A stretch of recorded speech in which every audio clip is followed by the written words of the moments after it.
Maya Diaz was the perfect naval cadet until the training accident exposed the tattoo nobody was supposed to see. For 15 years, she had guarded her secret with the same precision she brought to everything else. But in one moment, as water filled her lungs and rescue divers cut away her uniform, the markings revealed what she had spent half her lifetime concealing. She wasn't just Maya Diaz, promising officer candidate. She was the missing heir to one of the military's most dangerous secrets. The sleepy coastal town of Port Westfall had suited Maya perfectly. Quiet enough to disappear in, busy enough that people minded their own business. The Naval Academy's satellite training facility sat just outside town limits, where the Pacific crashed against jagged cliffs and training vessels navigated treacherous waters daily. For 3 years, she'd maintained her cover as an instructor of advanced maritime navigation while keeping her past locked away like contraband. Before we jump back in, tell us where you're tuning in from, and if this story touches you, make sure you're subscribed, because tomorrow I've saved something extra special for you. Maya's apartment overlooked the harbor, a Spartan one-bedroom with minimal decorations and practical furniture. Nothing personal adorned the walls. No family photos occupied her shelves. Her neighbors described her as polite but distant, always in perfect physical condition, moving with the fluid efficiency of someone constantly preparing for something important. Every morning began the same way: 5-mile run along the beach before sunrise, followed by strength training and a cold shower. Her colleagues at the academy admired her discipline but found her hard to know. Lieutenant Commander Jackson, her direct supervisor, once remarked that Diaz operated like a machine with perfect programming but no personal files. What they didn't know was that her meticulously structured life was designed for one purpose: to remain invisible to the people who had once owned her. The tattoo she carried just below her left shoulder blade was evidence of a program that officially never existed. The interlocking geometric pattern with a sequence of numbers and symbols had been inked into her skin when she was 11 years old, marking her as property of Project Athena. Maya checked her secure phone twice daily for warning signals. She maintained 3 separate escape routes with go bags hidden throughout town. Her apartment featured reinforced locks and a security system far beyond what a navigation instructor should need. These precautions weren't paranoia, they were survival tools for someone who understood exactly what would happen if she were ever found. On Wednesdays, she taught advanced navigational theory to third-year cadets. Her reputation as the Academy's toughest instructor was well-earned. "The ocean doesn't forgive mistakes," she would tell them. "Neither will I." What she never told them was that her standards came from training that had broken dozens of children before her. That Wednesday began like any other. Maya stood before 20 cadets, discussing high-stress navigation under combat conditions. Her lesson was interrupted when Commander Ellison entered, accompanied by a man in civilian clothes whose posture immediately registered in Maya's mind as military intelligence. "Lieutenant Diaz," Ellison said, "this is Dr. Nathaniel Reed from Naval Research. He's here to observe today's practical exercise." Maya nodded professionally while her mind calculated escape routes. The man's eyes lingered on her a moment too long. Something about his focused attention triggered warning signals she hadn't felt in years. "The pleasure is mine," Reed said with a smile that didn't reach his eyes. "I've heard remarkable things about your teaching methods." 4 hours later, Maya stood on the deck of the training vessel as it cut through choppy waters. Reed watched from the bridge as she guided cadets through emergency navigation protocols. His constant presence felt like a weight pressing against her carefully constructed identity. When the storm hit, it wasn't on any forecast. Waves hammered the small vessel as winds howled across the deck. Maya took command immediately, her training asserting itself through muscle memory and instinct. She ordered cadets to secure positions, directing the helmsman through mounting swells with a calm authority that came from somewhere beyond standard naval training. 30 degrees port, she shouted over the howling wind. Compensate for the cross-current. The ship groaned against a massive wave, tilting dangerously. Equipment broke loose on deck, sliding toward the starboard rail. Maya moved without hesitation, securing a heavy navigation console before it could crush an inexperienced cadet frozen in its path. As she fought to stabilize the equipment, a secondary wave crashed over the deck. The force of the water swept her against the railing. Pain exploded through her ribs as metal connected with bone. The last thing she saw before going overboard was Reed's face watching from the bridge, his expression not one of concern but of calculated interest. The cold water shocked her system. Training kicked in as she fought against the current pulling her away from the vessel. A rescue line splashed nearby, but as Maya reached for it, something struck her head from behind debris carried by the churning sea. Consciousness faded as water filled her lungs. Emergency protocols engaged on the vessel. Rescue divers deployed within minutes, pulling her unresponsive form from the waves. On deck, medical personnel cut away her soaked uniform to administer CPR, exposing the intricate tattoo that marked her as something far more valuable than a navigation instructor. Through the haze of semi-consciousness, Maya heard Reed's voice. "Stop. Everyone not medically essential. Clear the area." Then quieter into a secure phone. "Verification Alpha 97. We've found Subject 13. Maya woke in the medical bay of Port Westfall Naval Hospital, immediately registering the restraints on her wrists and the armed guard outside her door. Her body felt heavy with sedatives, but her mind cut through the fog with practiced discipline. They had found her. The tattoo had been exposed. 15 years of careful anonymity shattered. The door opened and Reed entered, now dressed in military uniform with the insignia of a naval intelligence admiral. Behind him stood an older man whose bearing commanded the room, General Victor Hargrove, Director of Special Warfare Development. "Maya Diaz," Hargrove said, studying her with cold precision. "Or should I say, Subject 13. You've led us on quite a chase." "I don't know what you're talking about," Maya replied, her voice steady despite the drugs in her system. Hargrove smiled without warmth. "The tattoo doesn't lie. Project Athena children were marked for identification, a precaution in case any of you ever escaped, like you did." Reed placed a tablet on the bedside table, displaying photographs of her tattoo, alongside classified documents.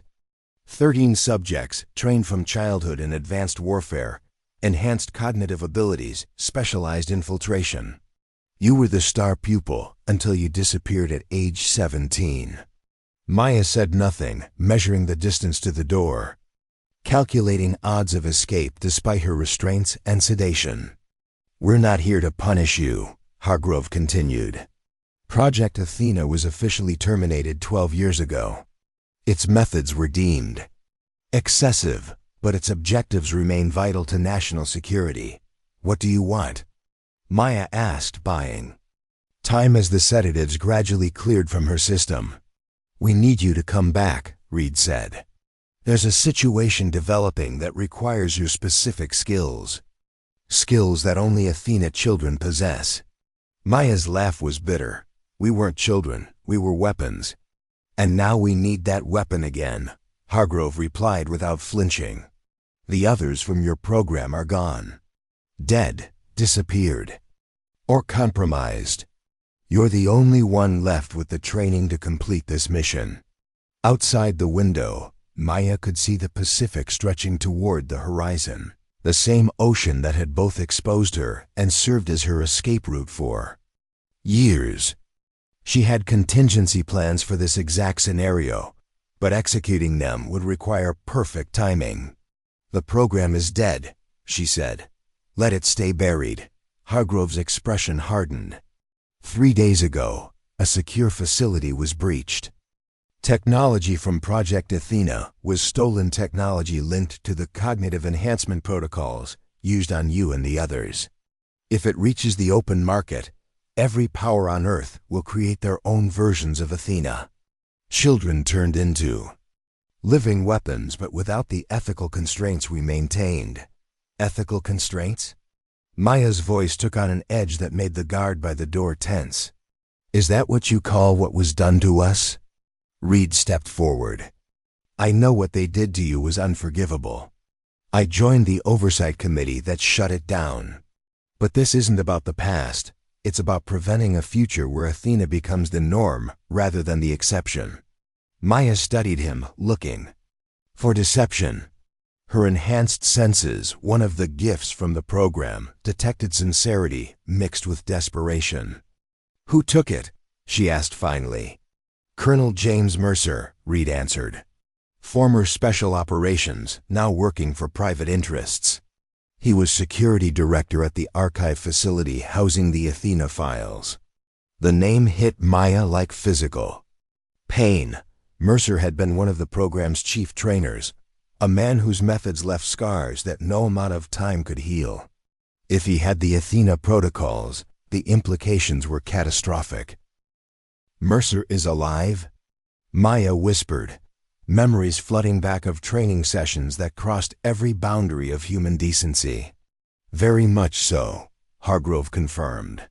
And now equipped with everything needed to restart the program under private control.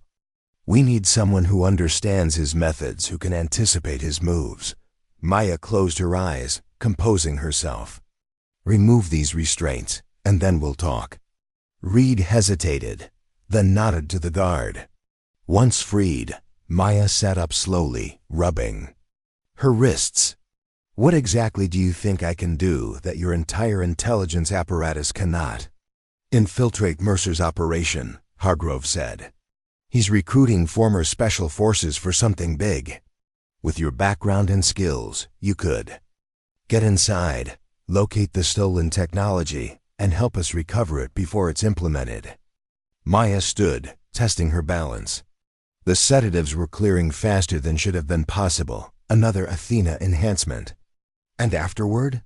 Do I go back to being invisible, or do I disappear into another classified facility? Full pardon, Reed offered. Complete identity restoration. You'll be free to live however you choose, with our protection rather than our pursuit. Maya walked to the window, staring out at the ocean. I'll need time to think. We don't have time, Hargrove pressed. Mercer is moving quickly. Intelligence suggests he's already setting up a training facility. 24 hours, Maya insisted. I haven't survived this long by making rushed decisions. Reed and Hargrove exchanged glances. 12 hours, the general countered, and you remain under guard. After they left, Maya sat motionless on the hospital bed, her mind racing through scenarios with the accelerated processing that made Athena subjects so valuable. Mercer alive and restarting the program meant children would suffer as she had suffered. That was unacceptable. But trusting the same military that had created Athena in the first place seemed equally foolish. The guard outside maintained his position as night fell. Maya closed her eyes, appearing to sleep while systematically analyzing the hospital layout she had memorized during admission. At precisely 2:17 a.m., she made her move. The guard never saw it coming. One moment she was asleep on the bed. The next she was beside him, using pressure points that rendered him unconscious without permanent damage. Maya moved through darkened corridors with preternatural silence, avoiding security cameras with practiced ease. Rather than escaping the facility, however, she headed deeper in. The hospital's secure wing would have what she needed: access to military networks. If she was going to face Mercer, she needed to know exactly what she was walking into. Using the guard's security credentials, Maya accessed a terminal in an empty administrative office. Her fingers flew across the keyboard, navigating firewalls and security protocols that would have stymied most hackers. Within minutes, she was inside the classified database, pulling information on Project Athena, Colonel Mercer, and the stolen technology. What she found confirmed her worst fears. Mercer hadn't just stolen files. He had taken the complete neural mapping technology that had been used to enhance Athena subjects. With it, he could create an army of enhanced operatives, without the years of childhood conditioning the original program required. Maya downloaded everything to a secure drive, then erased her digital footprints. As she prepared to leave, a file caught her eye: personnel records for the original Athena program. With trembling fingers, she opened it. The faces of children stared back at her. 26 initially, reduced to 13 by the program's completion. Next to each photograph was a status report: deceased, deceased, psychiatric, institutionalization, deceased. The litany of destruction continued until only 2 remained listed as status unknown: Subject 13, herself, and Subject 7. 7. Maya's breath caught. Kira Chun. They had trained together, survived together, escaped together. Maya had believed her dead all these years. If she was alive. Finding anything interesting, 13? Maya spun to find Admiral Reed standing in the doorway, arms crossed but weapon holstered. "You knew," she accused. "You knew 7 was alive," Reed nodded slowly. "We've been tracking both of you for years. Chun has been living under an alias in Singapore. Like you, she's been careful. Why didn't you bring her in?" "Because we need her where she is," Reed said quietly. "Mercer contacted her 3 weeks ago. She's already inside his organization." The implications crashed over Maya like ice water. "She's working for you?" "Not exactly. She agreed to feed us information, but she has her own agenda. Chun wants to destroy everything related to Athena, including the people who ran it." "Smart woman," Maya said. "Perhaps, but she doesn't know the full scope of what Mercer is planning. The technology he stole, it's not just about creating enhanced operatives. It's about controlling them. Total compliance through neural manipulation." "Mind control," Maya translated, disgust evident in her voice. Crude term, but accurate. The original Athena relied on conditioning and psychological techniques. This would bypass free will entirely. Maya processed this, her enhanced mind calculating probabilities and consequences. And 7 doesn't know this? No, which means she's walking into something much worse than she realizes. She needs extraction as much as the technology does. Maya leaned against the desk, the weight of the situation settling on her shoulders. "You're manipulating me, using my connection to her." Reed didn't deny it. "I'm using every tool available to prevent a catastrophe. If that means leveraging your past, so be it." For a long moment, Maya was silent, weighing options that seemed equally unpalatable. Finally, she straightened. "I'll do it. Not for you, not for the military, but for her. And for the children Mercer would turn into what we were." "I expected nothing less," Reed said, stepping aside from the doorway. "General Hargrove is waiting in the tactical room. We move in 6 hours." Preparing and narrating this story took us a lot of time, so if you are enjoying it, subscribe to our channel. It means a lot to us. Now back to the story. Maya followed Reed through the hospital's restricted sections to a secure area she hadn't known existed. Inside, a command center had been established with satellite imagery, personnel files, and tactical displays. General Hargrove stood at the center, studying a map of what appeared to be a private island. "Subject 13 has agreed to cooperate," Reed announced. Hargrove looked up, his expression unreadable. "Good. Though your method of convincing her wasn't what we discussed." "The truth works better than manipulation with Athena subjects," Reed replied. "They were trained to detect lies." "Some truths are operational security risks," Hargrove countered, before turning to Maya. "Nevertheless, we're pleased to have you on board, Lieutenant Diaz." "I haven't been a lieutenant for a very long time," Maya said coldly. "And I'm not doing this for you. Brief me on the mission parameters." A young analyst stepped forward with a tablet. Colonel Mercer has established operations on a private island in the South China Sea, officially listed as a corporate retreat center for Nexus Strategic Solutions. Satellite imagery shows extensive underground facilities and a security perimeter. That would challenge a small army. Maya studied the images, recognizing the defensive layout immediately. Athena's standard configuration. Multiple rings of security, blind spots deliberately created as traps. Emergency protocols designed to eliminate evidence rather than preserve personnel. Exactly, the analyst confirmed. We can't approach conventionally without triggering a purge protocol that would destroy the technology and likely kill everyone inside, including Agent Chun. She's not your agent, Maya corrected. What's my insertion method? Hargrove pressed a button, bringing up a new display. Mercer is recruiting. High-level former Special Operations personnel are being approached with extremely generous contracts.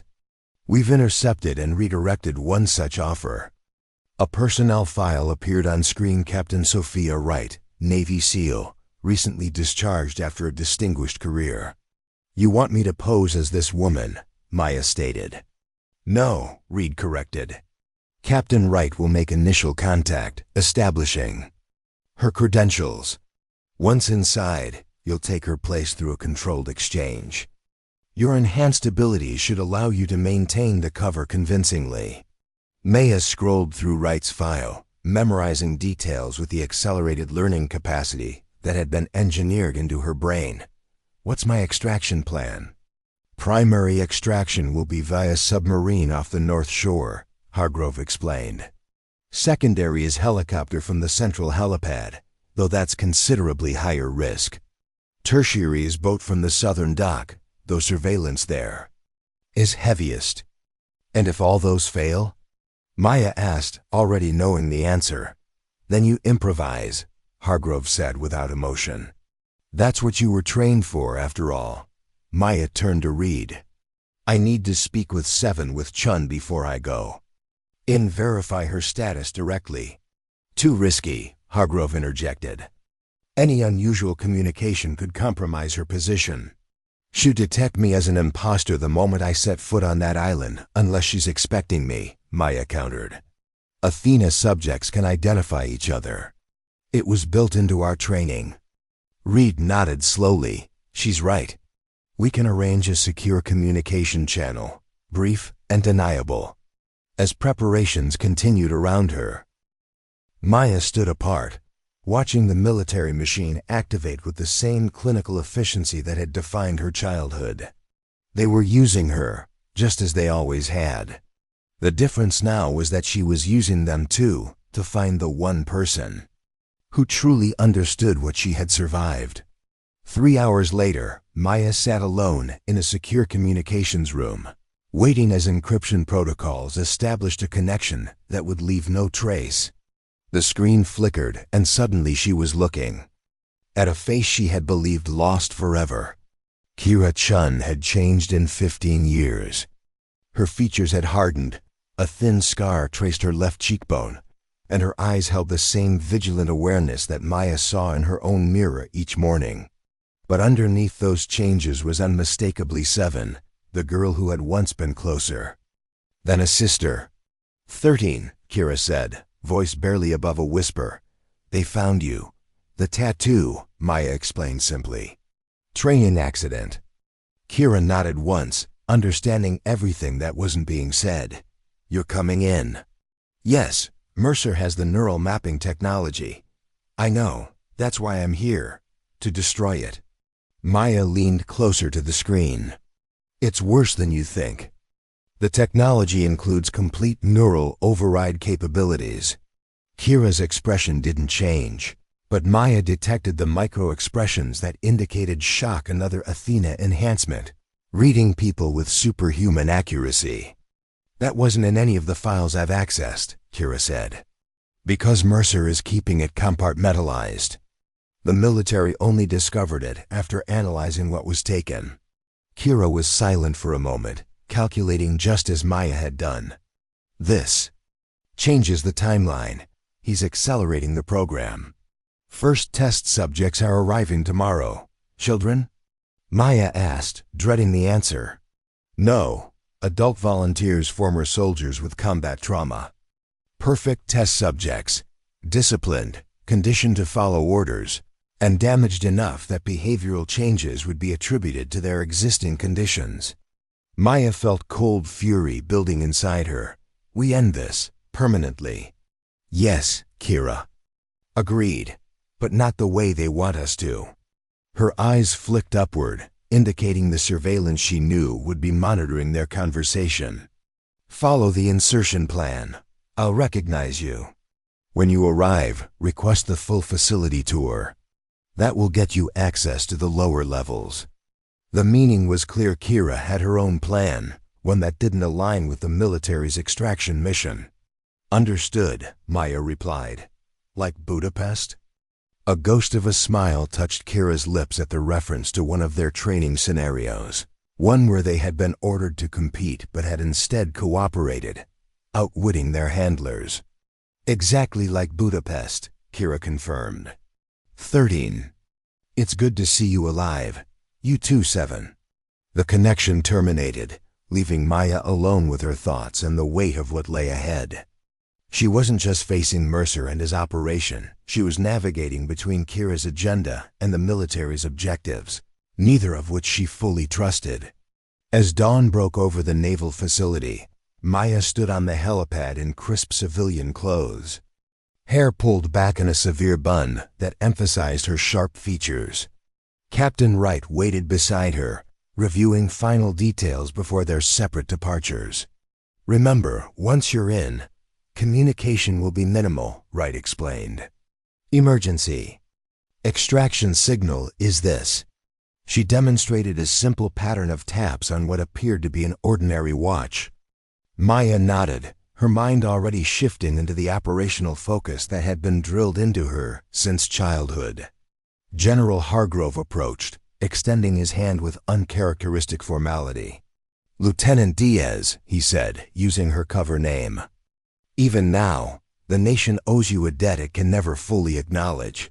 Maya took his hand briefly. I'm not doing this for the nation, General. I'm doing it for the children who will never know what was done to me. Hargrove's expression remained professional, but something in his eyes shifted, perhaps recognition that the weapon his predecessors had created now had a will of its own. Godspeed, was all he said before stepping back. As Maya boarded the helicopter that would take her to the first staging point, she looked back at the naval facility where her past had finally caught up with her. For 15 years, she had been running from what she was. Now she was running toward the program that had created her, the people who had shaped her, and the one person who truly understood her. The tattoo that had exposed her identity now felt like a burning brand against her skin. But for the first time since her escape, Maya embraced what it represented. She wasn't just Subject 13 anymore. She was something Athena's creators had never intended, a weapon with a conscience, turning back against those who had forged her. As the helicopter lifted off, Maya allowed herself one final thought before submerging completely into her mission persona. Some secrets aren't meant to stay hidden forever, some are meant to come to light so they can be destroyed once and for all. The private jet carrying Maya touched down on a remote airstrip in Malaysia, the first leg of her journey to Mercer's island compound. Captain Wright had departed 12 hours earlier, establishing her presence before the planned exchange. Maya moved through customs using credentials that identified her as a security consultant for Nexus Strategic Solutions, an identity layer protecting her from routine scrutiny. A sleek black sedan waited outside the terminal, driver standing attentively beside the open rear door. "Ms. Wright?" he asked as Maya approached. "That's right," she replied, sliding into the leather seat with practiced confidence. The driver navigated through crowded streets toward the harbor, where a private yacht would complete her journey to the island. Maya studied the passing landscape with calculated indifference, while her enhanced senses cataloged every detail: security, cameras, police presence, potential surveillance. survival habits ingrained through years of hiding. The yacht was ostentatious, a gleaming white vessel with mirrored windows and armed security positioned discreetly throughout. As Maya boarded, she was greeted by a woman whose tailored suit couldn't quite disguise her military bearing. "Ms. Wright, welcome. I'm Diane Evans, Colonel Mercer's Chief of Staff." Her handshake was firm, eyes evaluating Maya with professional assessment. "The Colonel sends his apologies for not greeting you personally. He's overseeing final preparations for tomorrow's demonstration." Maya smiled with just enough warmth to appear genuine. "I understand completely. I'm looking forward to seeing this breakthrough technology firsthand. And we're eager to have someone with your particular expertise evaluate its potential applications," Evans replied, leading her to the main cabin. "Your record with naval special warfare was quite impressive." The 4-hour journey across open water gave Maya time to settle into her cover identity while processing the security measures surrounding her. 6 armed guards, satellite communications array, subsurface scanning equipment. The yacht itself was a floating fortress. As the island came into view, Maya felt her pulse quicken slightly. The approach revealed a paradise designed as a prison pristine. Beaches surrounding densely forested terrain, modern structures nestled into the landscape with architectural precision. Beautiful and completely isolated from the outside world. The yacht docked at a private marina where another security team awaited.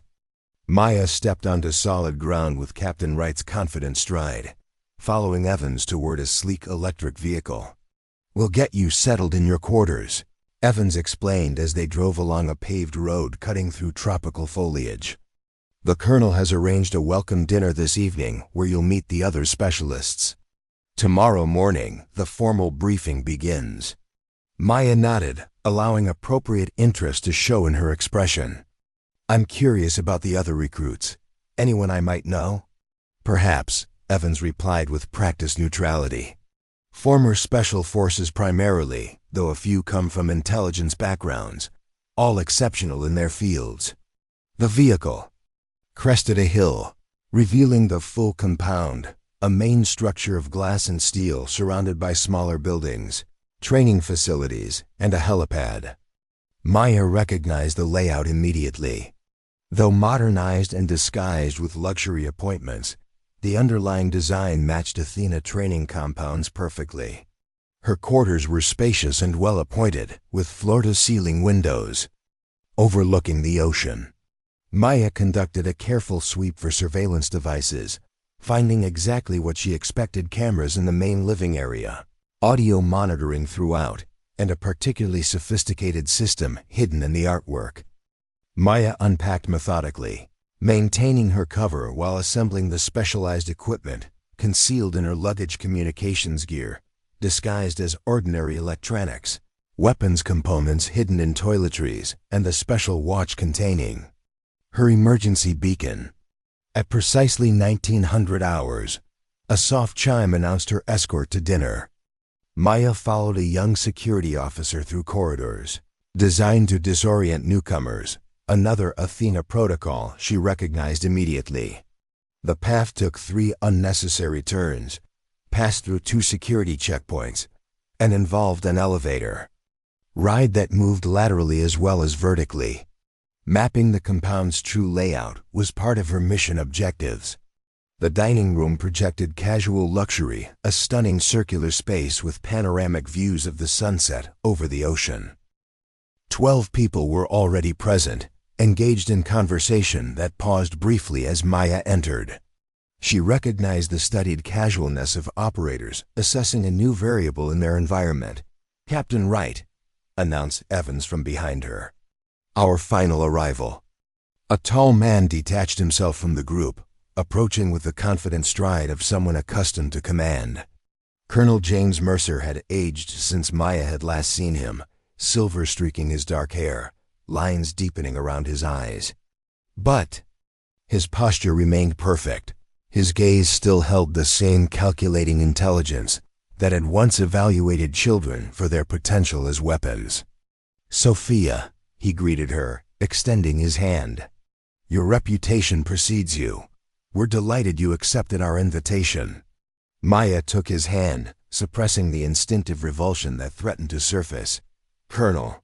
The opportunity seemed too intriguing to pass up. His grip tightened slightly, eyes studying her face with heightened interest. Indeed, few receive such invitations, and fewer still recognize their true value. Maya maintained perfect composure as she met his gaze, but internally her awareness heightened. Something in his manner suggested more than casual interest in a new recruit. She catalogued the possibility that her cover might already be compromised. "Allow me to introduce you to your colleagues," Mercer continued, guiding her toward the assembled guests.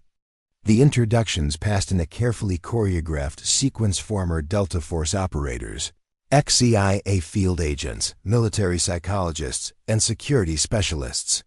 Maya noted each face, assessing potential allies and threats while scanning.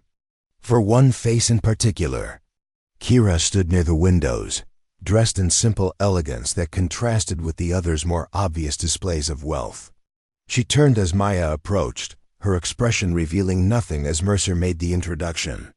"And this is Dr. Kira Chun, our behavioral specialist. She's been instrumental in refining our neural mapping protocols." "Captain Wright," Kira said, extending her hand. "I've looked forward to meeting you." Their hands clasped briefly, and, in that moment, a sequence of pressure points, communication method developed between them as children, conveyed what words could not. 7 acknowledging 13. Plan proceeding. Danger present. "Dr. Chun's work is revolutionary," Mercer explained. "She understands the human mind in ways that most specialists can only dream of." "A fascinating field," Maya replied. "I'd love to hear more about your research." "Perhaps a tour of the facilities tomorrow," Kira suggested. "I find it's easier to explain when you can see the applications firsthand." Mercer nodded approvingly. "Excellent idea. Captain Wright should see everything we've built here." Dinner proceeded with practiced social grace, overlaying the sharp awareness of predators among predators. Conversation flowed around topics of security, innovation, military applications, and the changing landscape of global conflict. Maya participated with measured engagement, revealing enough of Captain Wright's expertise to appear authentic while gathering information about those around her. As the meal concluded, Mercer rose to address the group. "Tomorrow marks the beginning of a new era in human potential. What you'll witness is not merely technological innovation, but evolutionary advancement. The limitations that have defined human capability are about to become obsolete." His gaze swept the room, lingering momentarily on Maya. "For those who've served, who've pushed the boundaries of what the human body and mind can endure, this will feel like vindication. The sacrifices you've made, the limits you've tested, all were precursors to what we've achieved here." Maya detected the subtle manipulation in his words, the careful appeal to the elite operator's sense of exceptionalism. It was the same technique he had used on children decades earlier, cultivating their pride in being special. After dinner, guests dispersed to various parts of the compound. Maya found herself approached by Kira, who carried 2 glasses of wine with casual elegance. "Captain Wright," she said, offering 1 glass. "Would you join me on the terrace? The night view is quite spectacular." They stepped outside into the warm evening air, moving to a corner where the crash of waves below provided cover against audio surveillance. Standing side by side, looking out at the darkened ocean, they spoke quietly. "The real Wright?" Kira asked. "Secure at the extraction point," Maya confirmed. "How compromised am I?" "Mercer suspects something. Not you specifically, but he knows there's infiltration. Security protocols increased 3 days ago." Maya sipped her wine, maintaining the appearance of casual conversation. "The neural technology? Lower level, maximum security. 3 authentication layers, biometric scanning, armed guards. And it's worse than we thought. Kira's voice remained even, but Maya detected the tension underneath. They've already completed the first phase of testing. On who? Volunteers. From private military contractors. Told they were receiving combat stress treatment. Instead, they received neural implants that allow complete behavioral override. Maya processed this information, calculating implications and adjusting her mental timeline. How many? 12. Fully functional. They call them compliance units. The euphemism triggered memories of Athena terminology clinical language. Masking atrocity. And the demonstration tomorrow? Full system activation. Mercer's selling the technology to 3 potential clients, private military firms with government contracts. Once deployed, the units become undetectable sleeper assets within conventional military structures. Maya turned slightly, allowing herself to study Kira's profile.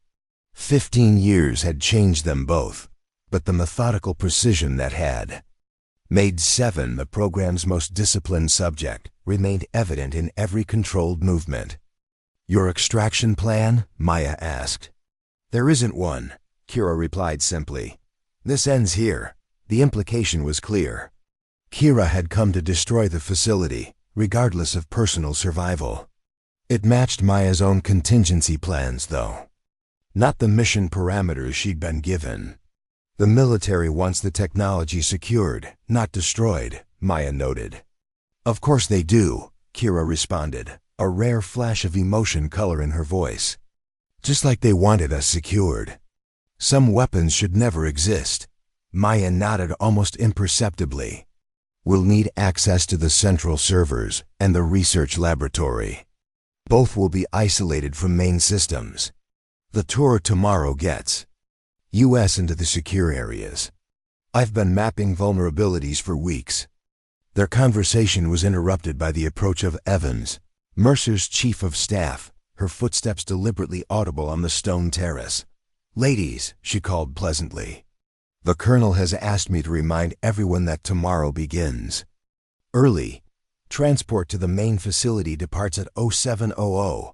Of course, Kira replied smoothly.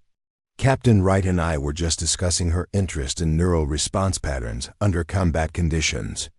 Quite relevant to tomorrow's demonstration. Evans smiled with professional warmth that didn't reach her eyes. Indeed, I'm sure you'll find our results exceed your expectations, Captain. After Evans departed, Kira drained her wine glass. She's former intelligence, possibly CIA special activities. Watches everything, reports directly to Mercer. Noted, Maya replied. 700 tomorrow then, like Budapest. Like Budapest, Kira confirmed, the code reaffirming their alliance. Against both Mercer and their military handlers. As Maya returned to her quarters, she activated the countermeasures hidden in her personal items, devices that would create a loop in the surveillance feeds, giving her 30 minutes of privacy. Using this window, she assembled a compact communications unit and established a secure connection to her military handlers. Nightingale online, she transmitted, using the operation's designated call sign. Receiving you, Nightingale, came the immediate response in Reed's voice. Situation report. Maya provided a concise summary of the compound security measures. Personnel assessment and confirmation of the neural technology's existence. She deliberately omitted any mention of her agreement with Kira, instead focusing on intelligence that would advance the primary mission parameters. Mercer has scheduled a demonstration tomorrow for potential buyers. I've secured access to the secure facilities as part of a tour group. Excellent, Reed replied. Primary objective remains retrieval of the neural mapping technology. Secondary objective is identification of test subjects already implanted with the technology. Understood, Maya responded, knowing her actual intentions diverged significantly from these orders. We'll report after facility tour. Nightingale out. She disassembled the communication device and concealed its components throughout her quarters, then deactivated the surveillance countermeasures. For the remainder of her privacy window, Maya performed a series of specialized meditation techniques, another Athena enhancement, allowing her to operate at peak efficiency with minimal sleep. Morning arrived with the precision timing of a military operation. Maya was dressed and ready when the escort knocked at exactly 0700. The compound buzzed with controlled activity as security teams performed final preparations for the demonstration. The tour group consisted of Maya, 3 other new recruits, and Kira as their guide. They moved through the upper levels of the facility training areas, medical units, and administrative sections, with Kira providing detailed explanations of each area's function. The true innovation, Kira explained as they entered a secure elevator requiring her biometric scan, is housed in our Advanced Research Division. What you're about to see represents the culmination of decades of theoretical work in neuroplasticity and cognitive enhancement. The elevator descended deeper than the building's visible structure suggested, confirming Maya's suspicion about extensive underground facilities. When the doors opened, they revealed a sterile white corridor with multiple security checkpoints. "Captain Wright," Kira said, turning to Maya, "given your background in special operations, you might particularly appreciate our combat stress rehabilitation program. Would you like to observe a treatment session?" "Absolutely," Maya replied, recognizing the coded invitation to view the implanted subjects. The first laboratory contained medical equipment arranged around treatment chairs, resembling those used for advanced neurological procedures. Technicians in white coats monitored displays showing brain activity patterns that Maya recognized immediately, the same distinctive signatures used to measure Athena subjects during enhancement procedures. "Our volunteers are former combat operators suffering from PTSD and related conditions," Kira explained for the benefit of the surveillance systems.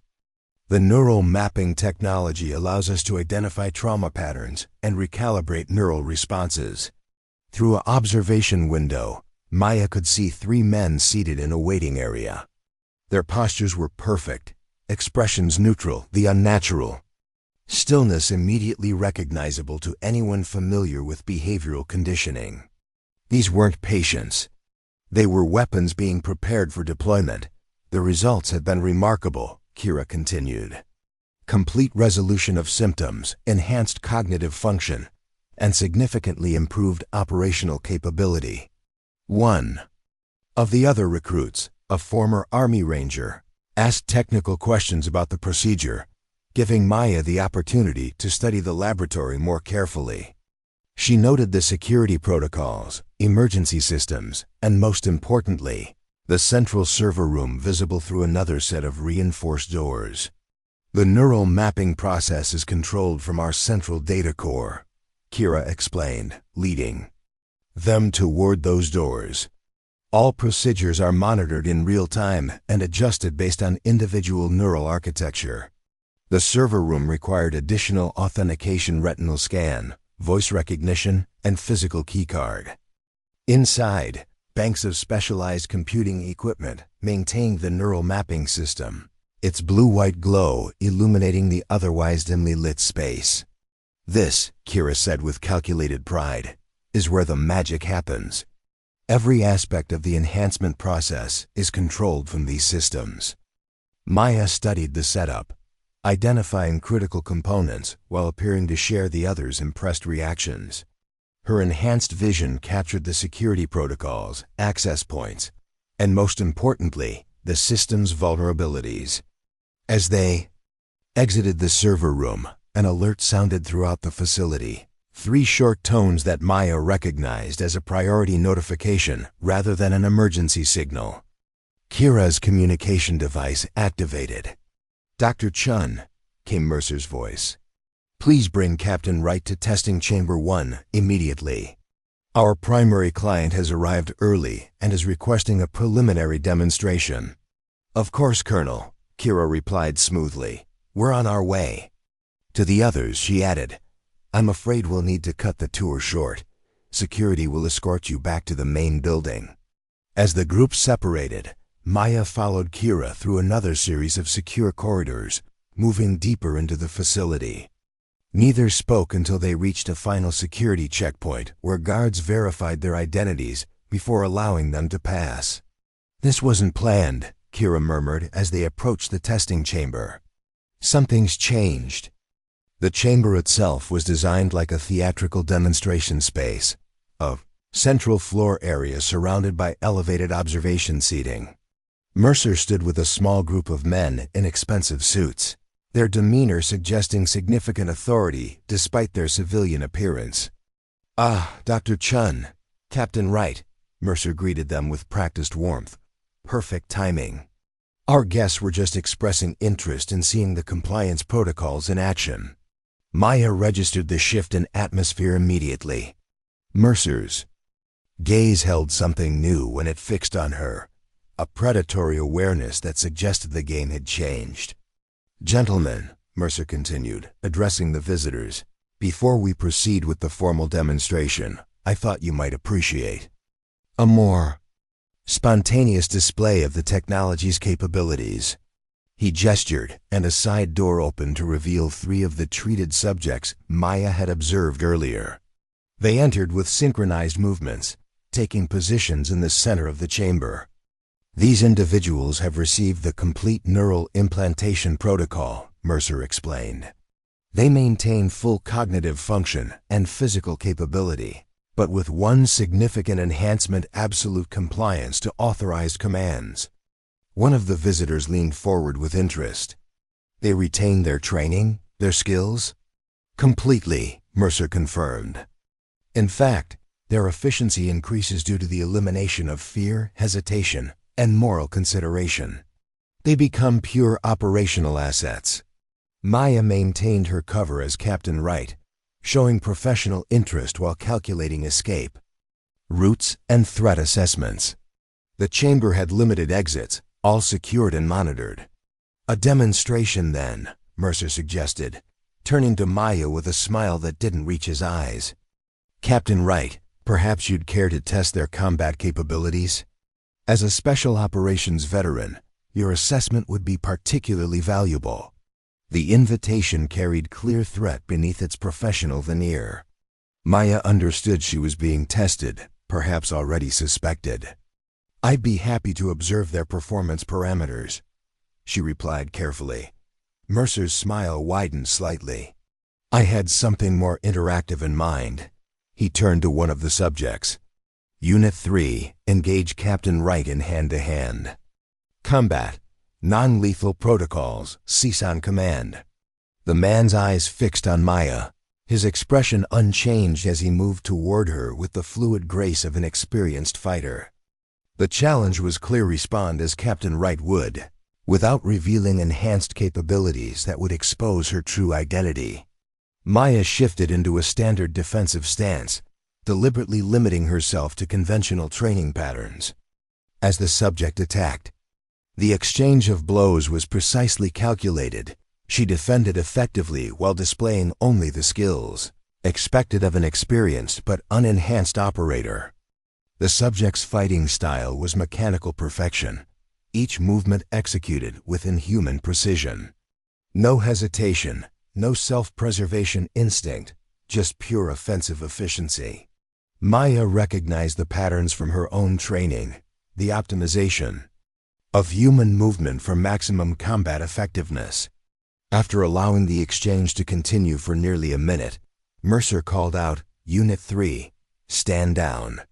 The subject froze instantly, mid-strike, then returned to his original position with the same eerie precision. "Impressive response time," Maya commented professionally, masking her disgust behind Captain Wright's analytical perspective.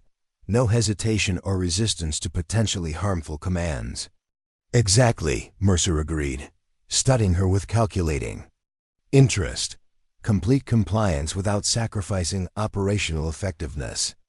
The perfect solution to the fundamental problem of special operations. How to ensure mission parameters are followed exactly as specified, regardless of field conditions or human variables. The visitors nodded with approval, already calculating military applications, and profit margins. Maya caught Kira's eye briefly, recognizing the same controlled rage she felt herself. "Colonel," one of the visitors said, "I believe we've seen enough to proceed with formal negotiations. The technology clearly exceeds our expectations." Mercer nodded with satisfaction. "Excellent. We'll move to the conference room to discuss terms. Dr. Chun, please prepare the main demonstration units for this afternoon's full presentation." To Maya he added, "Captain Wright, I'd appreciate your joining us. Your operational perspective would be valuable during our discussions." As they exited the chamber, Maya felt the weight of escalating danger. Mercer's interest in keeping her close suggested growing suspicion.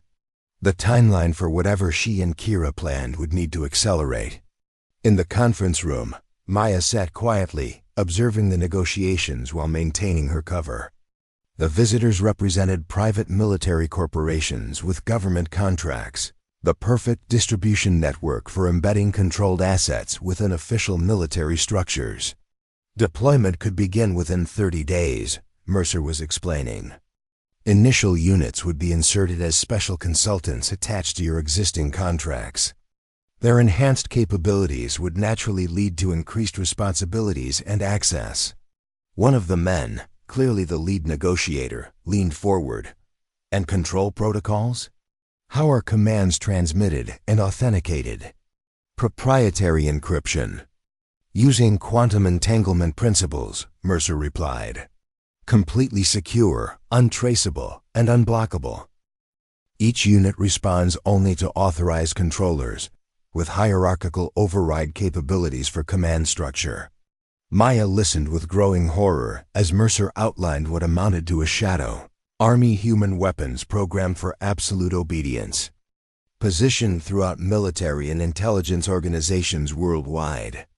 The implications extended beyond national security to the fundamental concept of human autonomy. As the meeting concluded, Mercer approached Maya directly. "Captain Wright, a word in private before the main demonstration?" His tone left no room for refusal. Maya followed him to his office, a modernist space with views of both the ocean and the compound's central courtyard. "Your assessment of the compliance units?" he asked once the door closed behind them. "Technically impressive," Maya replied carefully. "Response times exceed standard human capabilities, while operational skills remain intact." Mercer studied her with the evaluating gaze she remembered from childhood, the look that had once sorted children into categories of useful or expendable. "You know," he said conversationally, "I've been reviewing your service record more thoroughly. Quite remarkable achievements in high-stress environments. Almost unnaturally so." Maya maintained perfect composure, allowing just enough professional pride to show in her expression. "Naval Special Warfare selects for exceptional performance under pressure, Colonel." "Indeed." Mercer moved to his desk, accessing a computer terminal, though something interesting emerged during our background verification process. "Small inconsistencies in your deployment history. Nothing significant, just anomalies." The threat was clear, but Maya detected something else beneath his words, not certainty, but fishing for confirmation. He suspected infiltration, but hadn't yet identified her specifically. "Classification often creates documentation gaps," she offered with the casual confidence of someone with nothing to hide. "Particularly with Joint Task Force operations." Mercer nodded slowly, "Of course," though these particular anomalies seemed more fundamental. He turned the screen toward her, displaying a personnel file, not Captain Wright's, but one labeled Subject 13, Terminated. Maya felt cold recognition as she stared at her childhood image, the documented termination of her Athena identity when she had escaped 15 years earlier. "You see," Mercer continued, his voice hardening, "I never believed all the subjects were actually eliminated. Some were too valuable, too perfectly engineered. Like 13 here, our most adaptive subject, with cognitive enhancement levels we've never replicated since. He studied her reaction with predatory focus.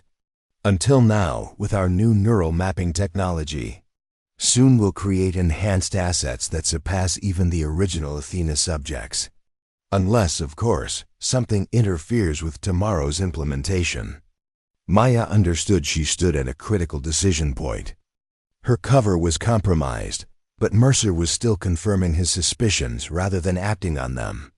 The afternoon demonstration would proceed in less than 2 hours, with Kira preparing whatever countermove they had planned. An interesting theory, Colonel, she replied with calculated indifference, though I fail to see its relevance to our current discussion. Mercer smiled, the expression never reaching his eyes. Just professional curiosity, Captain. After all, understanding human potential is my life's work. He closed the file on his screen. We should join the others. The main demonstration begins shortly, and I wouldn't want you to miss any of it. As they walked through the facility, toward the main presentation area, Maya's enhanced senses detected subtle changes in security patterns, additional personnel, modified access protocols, heightened alertness among the guards. Whether triggered by suspicion of her specifically or general security concerns, the compound was transitioning to elevated threat response. They passed the server room where Kira should be preparing the demonstration. Through the glass walls, Maya caught a glimpse of her former companion working at the central console, fingers moving across controls with practiced efficiency. For just a moment, their eyes met, and Maya recognized the signal in Kira's slight nod. Whatever was planned would happen during the demonstration. Maya's role now was to maintain her position and be ready when the moment came, when they would destroy the technology that threatened to create a new generation of weapons from what remained of their humanity. The main demonstration hall had been transformed since Maya's earlier visit, now arranged like a corporate presentation space with tiered seating for approximately 50 guests. Military contractors, private security firms, and what appeared to be government representatives from countries with flexible ethical standards filled the room, their quiet conversations creating a low murmur of anticipation. Maya took a seat in the second row, positioned to observe both the presentation area and the primary exits.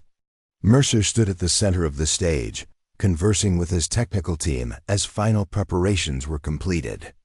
The atmosphere carried the tense energy of a high-stakes product launch, which in many ways it was, except the product was human autonomy itself. Screens descended from the ceiling, displaying the Nexus Strategic Solutions logo alongside clinical imagery of neural mapping procedures. On a raised platform at the center of the stage stood 12 subjects in matching gray uniforms, the compliance units prepared for demonstration. At precisely 1500 hours, the lights dimmed and Mercer stepped to the podium. "Distinguished guests," he began, his voice carrying the practiced authority that had once commanded the Athena program. "What you are about to witness represents the culmination of decades of research into human potential.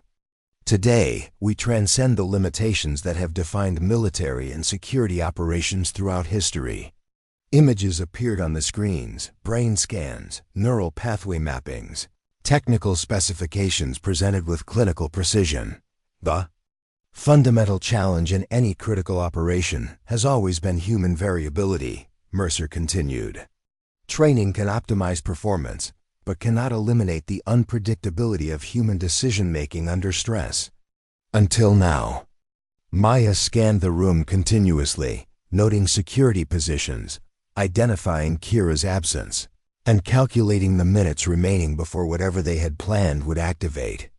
The weight of her concealed weapons pressed against her skin, small ceramic blades hidden in her clothing, a specialized device disguised as jewelry that could disrupt electronic systems. Our neural mapping technology provides perfect alignment between operational objectives and executed actions, Mercer explained as the screens displayed footage of compliance units performing complex military maneuvers with machine-like precision. Complete removal of hesitation, fear, moral ambiguity, and self-preservation instincts that might compromise mission parameters. The audience leaned forward with predatory interest as Mercer moved to a practical demonstration.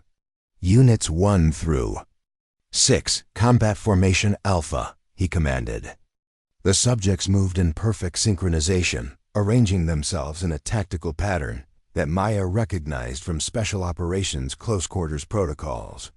Their movements displayed inhuman precision, no individual variations, no micro-adjustments. Just mathematical perfection. Now observe adaptive response capabilities, Mercer continued.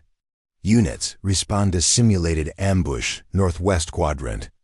Without hesitation, the units reconfigured their formation, creating defensive positions while maintaining perfect firing lines. Their movements showed no confusion or communication, just instantaneous, coordinated response. Transmission of commands occurs through encrypted quantum channels, Mercer explained, allowing field controllers to issue directives that cannot be intercepted, jammed, or counterfeited. Units respond only to authenticated command sources. Maya felt sick watching these men, once autonomous humans, perform like sophisticated machinery. Worse was the audience's reaction, not horror at the violation of human autonomy, but excitement at its potential applications. As the demonstration progressed, Maya noticed subtle changes in the facility's systems, lights flickering momentarily, barely perceptible shifts in the air handling system. Signs that someone was accessing core infrastructure controls. Kira was making her move. Mercer continued, unaware of the manipulation occurring beneath the surface of his presentation. The neural mapping process requires approximately 72 hours for full implementation, after which the subject retains all previous training and capabilities, enhanced by perfect compliance protocols. One of the guests raised his hand. Military contractor Maya had identified earlier as representing a prominent private security firm. What about potential resistance? How do you prevent subjects from fighting the compliance directives? Mercer smiled with the confidence of someone who had solved a particularly challenging problem. An excellent question. The neural mapping process includes complete reconfiguration of the brain's resistance mechanisms. Simply put, the desire to resist never occurs to them. Compliance becomes their natural state. Maya's attention was drawn to a subtle change in the security teams positioned around the room. Several guards touched their communication earpieces simultaneously, expressions shifting from professional neutrality to focused alertness. Something had triggered security protocols. On stage, Mercer's presentation continued smoothly, but Maya noticed him glance briefly at his chief of staff, Evans, who had moved to the side of the stage with a tablet displaying security feeds. For our final demonstration, Mercer announced, we'll show the unit's capacity for specialized operations under complex conditions. The large screen behind him shifted to display a tactical simulation, a compound remarkably similar to their current location, with highlighted extraction targets. Units will demonstrate perfect execution of a hostage rescue scenario with multiple unknown variables and conflicting priority targets. As the units began moving through the simulated operation, Maya detected the first visible sign of the facility's compromised systems. The tactical display flickered briefly. Security door. Indicators on the simulation shifting from green to red. Mercer noticed it too, his presentation rhythm faltering momentarily before he recovered. As you can see, units maintain perfect coordination despite changing environmental conditions. Maya's enhanced hearing caught the whispered exchange between Evans and a security officer at the edge of the stage. Server room breach. Unauthorized access. Dr. Chun not responding. The moment had arrived. Maya prepared herself, cataloging the positions of every security officer, calculating optimal movement patterns through the room toward her predetermined extraction route. The lights flickered again, longer this time, and the tactical display Behind Mercer suddenly changed, no longer showing the simulation, but instead displaying classified Athena program files. Images of children in training scenarios, medical procedures performed without anesthesia, psychological conditioning protocols designed to break and rebuild young minds. Gasps rippled through the audience as the horrific truth of the programs. Origins appeared before them. "What is this?" one of the military representatives demanded, rising from his seat. Mercer's composure cracked slightly, his voice tightening. "A minor technical issue. Security, lock down the server room immediately." Before the order could be executed, the facility's emergency system activated, not with the expected alarm, but with a voice recording playing through every speaker. Kira's voice, calm and clinical. "Neural override protocol initiated. Emergency purge sequence activated." On stage, the compliance units froze in place, their expressions shifting from blank neutrality to momentary confusion. "This is impossible." Mercer snapped, turning to his technical team. "Override those commands immediately." But the damage was done. Throughout the facility, screens displayed the same message: Project Athena Archives, declassification in progress. Alongside it ran a countdown timer: 15 o'clock, 14 to 59, 14 to 58. Kira had activated her contingency plan, a systematic exposure of everything Mercer had built, coupled with a self-destruct sequence for the neural technology itself. Chaos erupted as security teams mobilized and guests began moving toward exits. Maya remained seated, watching as Mercer abandoned his presentation and rushed toward a secure door at the back of the stage, Evans and 2 security officers flanking him. The compliance units on stage began to convulse, the neural implants responding to conflicting command signals. Several collapsed to the floor, while others stood rigidly, caught in a programming loop that their modified brains couldn't resolve. Maya rose and moved against the flow of panicking guests, making her way methodically toward the same exit Mercer had used. Security was focused on controlling the crowd and securing the technology, creating openings in their coverage that her enhanced perception immediately identified.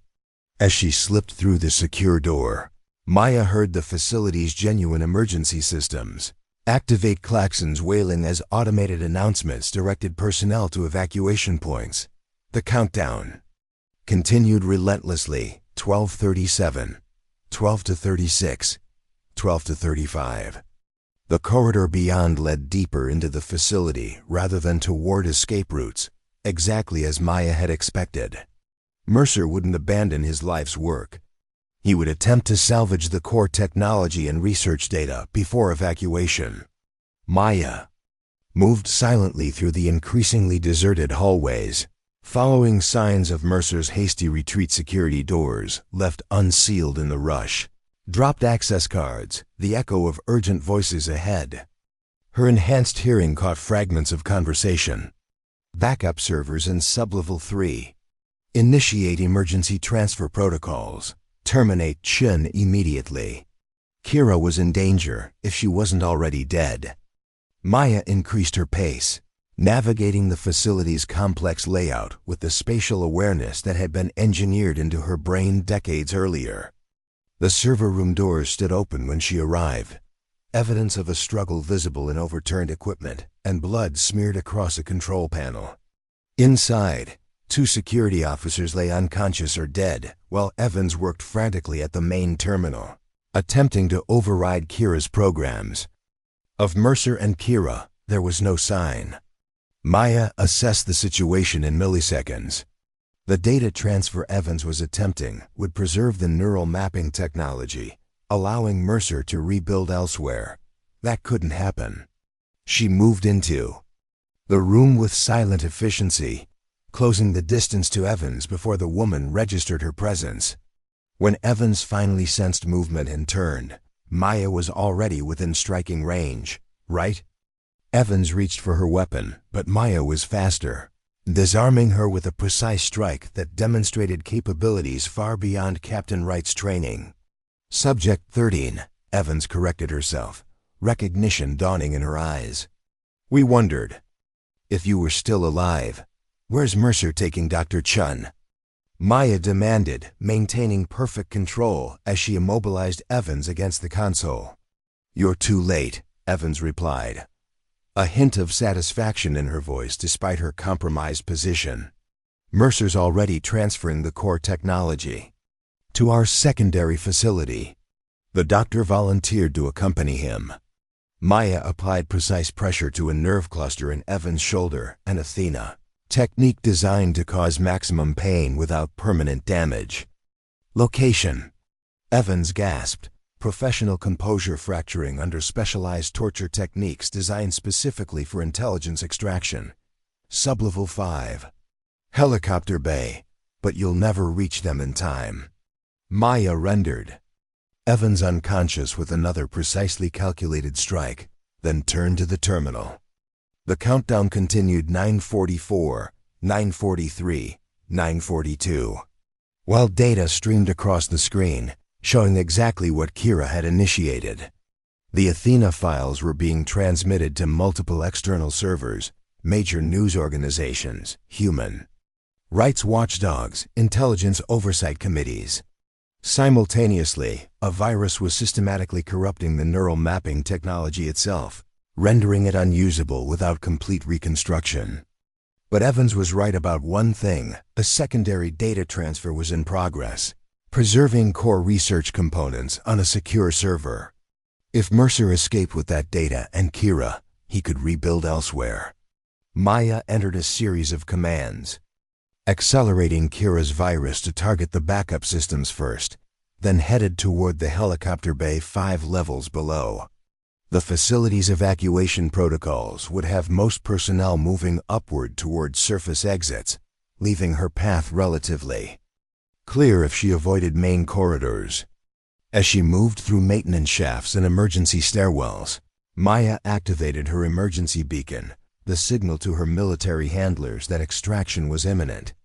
Whether they would actually extract her after she'd clearly deviated from mission parameters remained to be seen.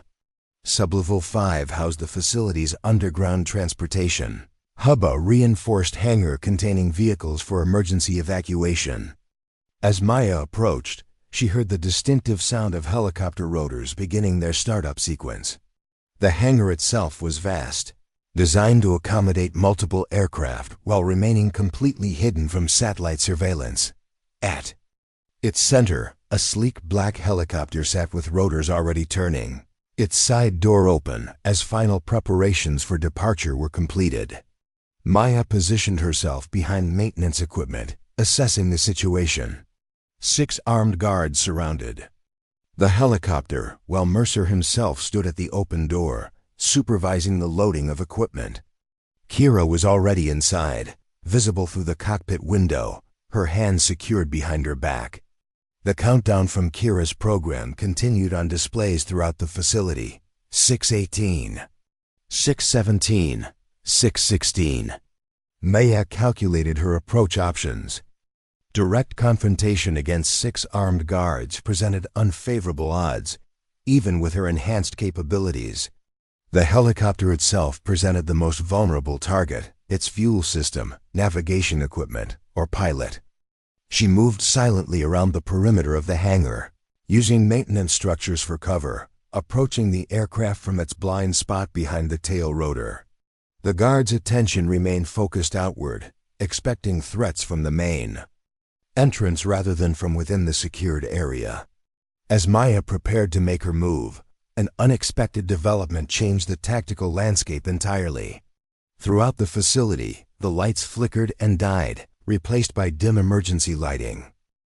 The hangar's massive ceiling doors, designed to open for vertical takeoff, ground to a halt halfway through their opening sequence. Kira's virus had reached the facility's power systems. Mercer's voice carried across the hangar, sharp with urgency. Manual override. Get those doors open now. 2 guards broke from the helicopter's perimeter, racing toward the control station. Maya seized the opportunity, moving with the preternatural speed that marked Athena's subjects, crossing the exposed area to the helicopter's undercarriage in seconds. From beneath the aircraft, she extracted one of her ceramic blades and made a precise incision in the hydraulic line controlling the rear stabilizer. The damage would not prevent immediate takeoff, but would cause catastrophic failure once the aircraft reached altitude. As she prepared to move toward the cockpit, Maya heard Mercer's voice again, now inside the helicopter. "Forget the doors. We can clear them if we have to. Take off now." The engine pitch increased as the pilot prepared for emergency departure. Maya abandoned her original plan and moved directly to the side door, using the guard's momentary distraction with the malfunctioning hangar doors to close the final distance. She pulled herself into the aircraft just as it began to lift off, coming face to face with Mercer himself. Recognition flashed across his features, followed immediately by cold calculation. 13. I should have known. The helicopter lurched as it gained altitude, forcing both of them to grab support handles. Behind Mercer, Maya could see Kira, secured to a seat, blood trickling from a cut above her eye, but very much alive and aware. "This ends now, Mercer," Maya stated with deadly calm that cut through the noise of the straining engines. Mercer's laugh held no humor. "It's already over. The data is secure. Even if this facility burns, the technology survives." He gestured to a reinforced case secured beside him. "Neural mapping was just the beginning. The next generation will surpass even what we achieved with Athena." "There won't be a next generation," Maya replied, her voice carrying the absolute certainty of someone who had made a final decision long ago.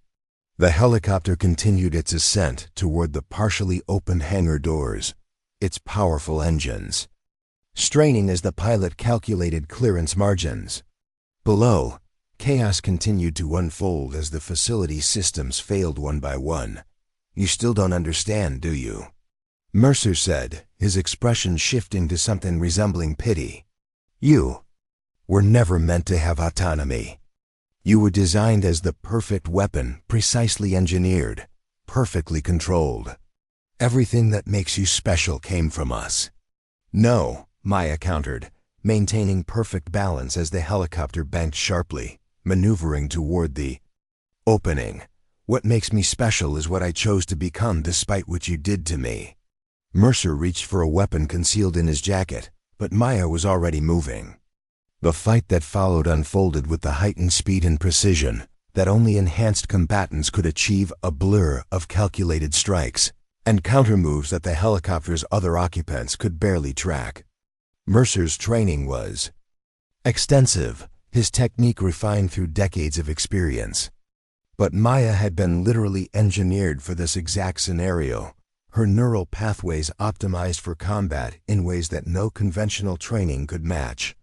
She drove Mercer back against the helicopter's side door, the aircraft's erratic movement, as it navigated the partially open hangar doors, adding unpredictable variables that her enhanced processing handled automatically. "You can't stop progress," Mercer gasped as her hand closed around his throat. "Others will continue what I started. The technology exists now. It can't be undone."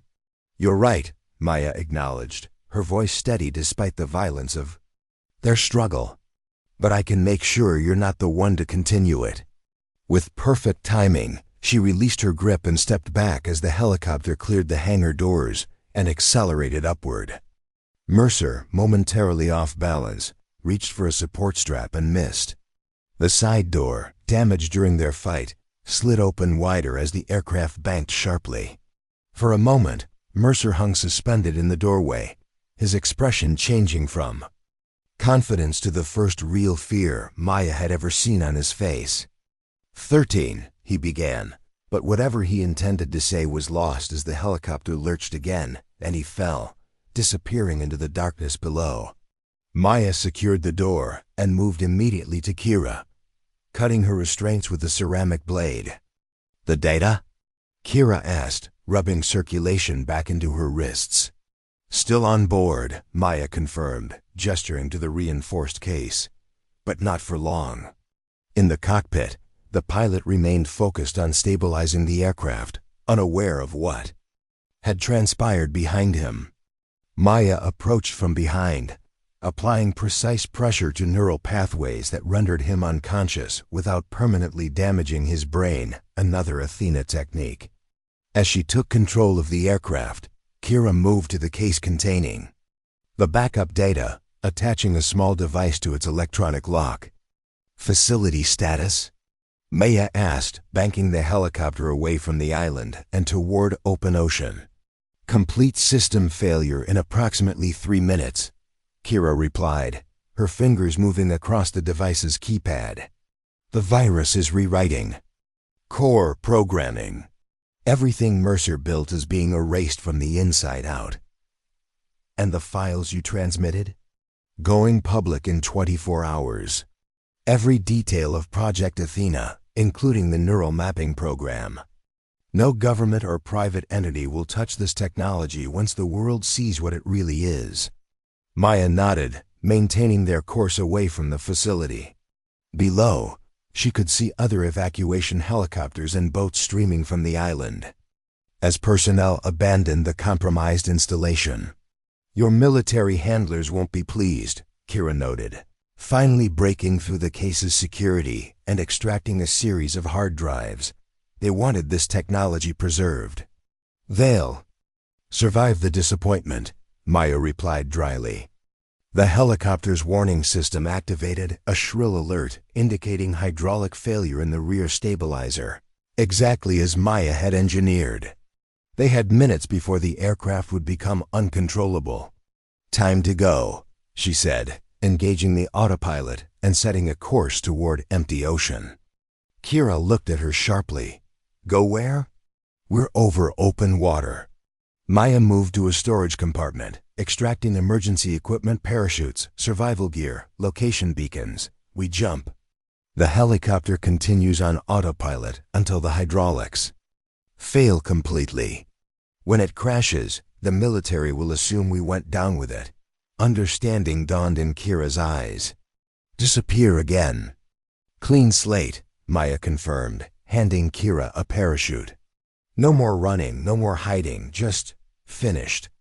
They secured the parachutes and positioned themselves at the side door. In Kira's hands, the data drives from Mercer's case would never reach their intended destination. Instead, they would sink to the bottom of the ocean, erased from existence just as Subjects 7 and 13 had once been. "Ready?" Maya asked, the wind whipping around them as they stood at the threshold. Kira nodded, her expression reflecting the same resolved certainty Maya felt. Together this time. They jumped in perfect synchronization, falling away from the doomed aircraft into the darkness below, where the ocean waited to receive both them and the technology that had nearly created a new generation of human weapons. 3 months later, a small coffee shop in Barcelona hosted 2 women whose appearance attracted no particular attention. They sat at an outdoor table, watching tourists and locals move through the ancient streets while maintaining the relaxed vigilance of people accustomed to constant awareness. "It made the front page again," Kira said, sliding a newspaper across the table. The headline read, "Athena Scandal Continues. Congressional Hearings Enter Third Week." Maya scanned the article, noting the familiar patterns of government damage. Control and partial accountability. Any mention of survivors? None. According to official records, all subjects were terminated when the program was shut down. The helicopter crash confirmed the deaths of the final 2 unaccounted for subjects. Maya nodded, satisfied with their continued non-existence. And the others? The compliance units? Undergoing treatment at a specialized facility in Switzerland. Neural implants were successfully removed from 8 of them. The others? Kira's voice trailed off, the implication clear. Some damage couldn't be undone. They sat in comfortable silence, 2 ghosts who had chosen to haunt the living world, rather than remain in the shadows of their past. New identities, new purposes, but the same core understanding that had once helped them survive the crucible of their creation. Do you ever think about what Mercer said?